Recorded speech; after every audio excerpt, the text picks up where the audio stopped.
Going on with Katt Williams right now, or is there just a lot of stuff going on around Katt Williams' name?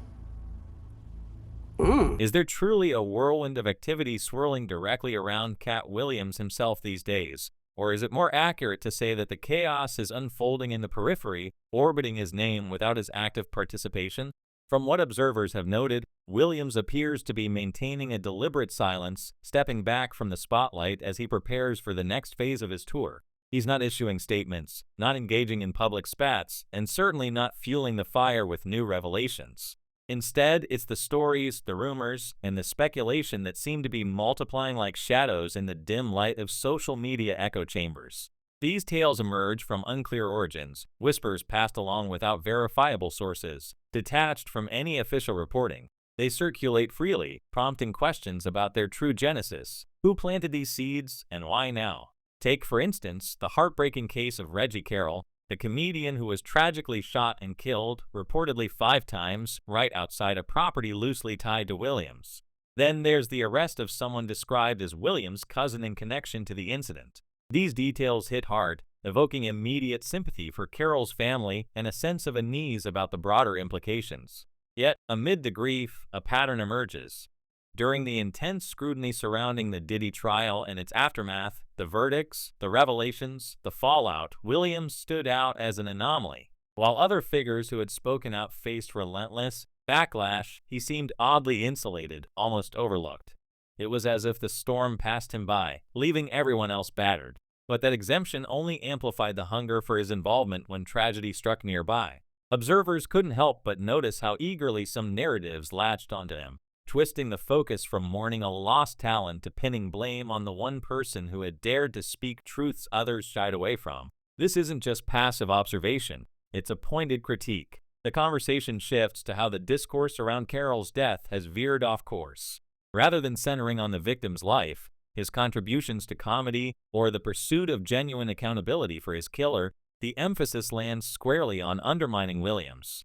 It's as though the real objective isn't unraveling the circumstances of the shooting, but dismantling the credibility of a man whose words still carry weight. Why? Because he's positioned as the final holdout among those who have blown the whistle on Hollywood's underbelly, the last one standing who hasn't been sufficiently tarnished or taken down. In this view, the tragedy becomes a convenient vehicle, a way to discredit him so that his earlier exposures fade into irrelevance. Rewind to that pivotal moment, the Shannon Sharpe interview, where Williams essentially declared, "Watch this," and unleashed a 3-hour torrent of unfiltered insights into the industry's machinations. It wasn't just gossip. It was a seismic event, laying bare connections, hypocrisies, and power plays that left half of Tinseltown squirming. Powerful entities, the argument goes, weren't thrilled. They couldn't shout him down midstream, so now they're circling back with subtler tactics, leveraging a man's untimely death to cast long shadows over his reputation. Carroll's passing is undeniably devastating. A rising star in comedy, gunned down in Mississippi at the height of his momentum, while sharing stages with one of the biggest names in the game. This should have dominated headlines, sparking national conversations about violence in the entertainment world, safety on the road, and support for touring artists. But instead, crickets from the major outlets. Social media, however, lit up like a powder keg, flooded with unverified claims tying Williams to the scene. No police reports, no witness testimonies, just innuendo designed to erode trust in the very person who had the nerve to speak up. This discrepancy in coverage raises red flags. Why the blackout on traditional news? The incident unfolded near the Tennessee-Mississippi border, a detail that shouldn't deter national interest, especially when social platforms were already buzzing. Authorities described a contained altercation between 2 individuals present at the time, yet somehow intricate details, far beyond what eyewitnesses could reasonably share, proliferated online before any official briefings. This isn't the organic spread of breaking news. It's engineered disinformation funneled through anonymous channels to maximize doubt and minimize verification. Mainstream silence isn't about ethical restraint or sensitivity. It's a tactical void, allowing falsehoods to root unchecked under the guise of grassroots outrage. It's information warfare, plain and simple, priming the pump for a full-scale assault on a whistleblower's legacy, reminiscent of the post-Diddy crackdowns on anyone who dared peek behind the curtain. Enter the amplifiers, those who seize the moment to steer the narrative. Comedian Billy Sorrell emerges as a key figure here, diving headfirst into social media mere hours after the tragedy. While Carroll's loved ones grappled with unimaginable loss and communities reeled, Sorrell positioned himself as the authoritative voice, repeatedly drawing lines from Williams to the crime without substantive proof. His approach was telling, interviews that skimmed over the victim's essence, fixating instead on an alleged closeness between Carroll and Williams, peppered with personal jabs at the latter's character. It wasn't raw emotions spilling out. It was precision-engineered doubt sowing, planting questions about intimacy and involvement without backing them up. And when the probe wrapped up, exonerating Williams entirely, Sorrell didn't pivot to relief or renewed calls for justice. He escalated, spinning wilder theories, ignoring the facts in favor of fixation. This dog pursuit lays bare the ulterior motive.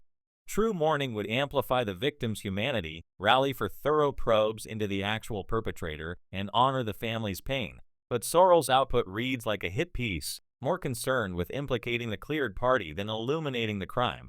It's the hallmark of outsourced character assassination. When the evidence dries up, the volume cranks higher. Even more stark is what goes unsaid. No demands for deeper dives into the shooter's background, no pleas for resources to aid Carroll's kin, no spotlight on unresolved threads. The energy funnels one way, toward a man law enforcement deemed uninvolved, underscoring that this isn't about closure for one tragedy, but collateral damage in a larger vendetta.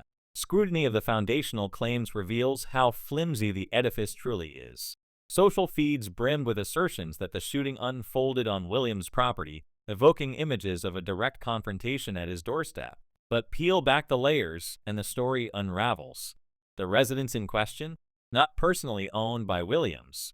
It was leased through a corporate entity, a business arrangement common in his line of work, housing staff and collaborators rather than serving as a private haven.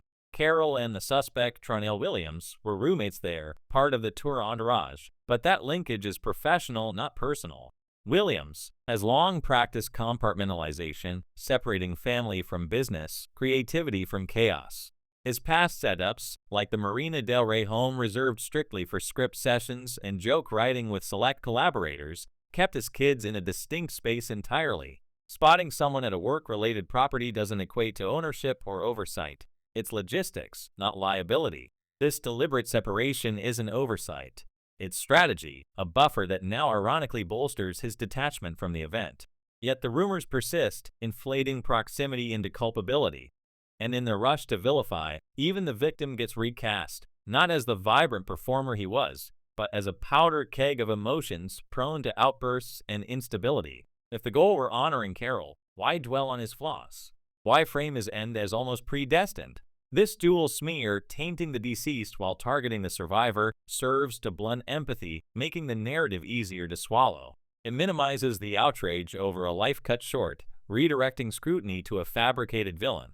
Vindication arrives not from speculation, but from the badge, a thorough law enforcement inquiry. The district attorney laid it out plainly in a press update. Officers responded swiftly to the call on Burton Lane in South Haven around 6:30 p.m. that Wednesday.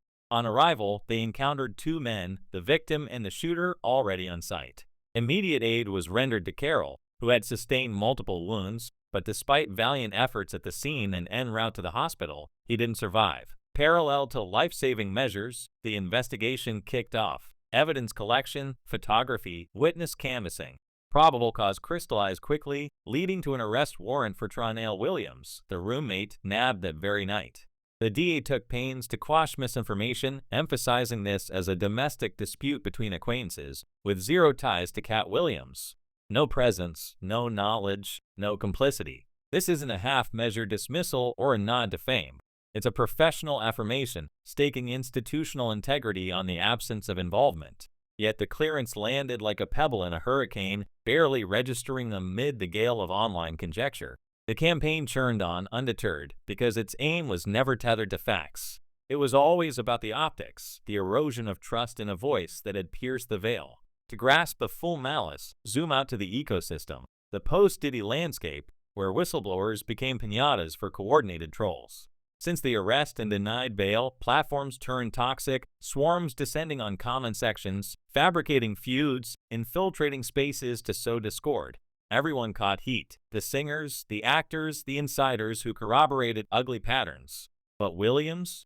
He was the outlier, gliding through unscathed until Carroll's death cracked the door.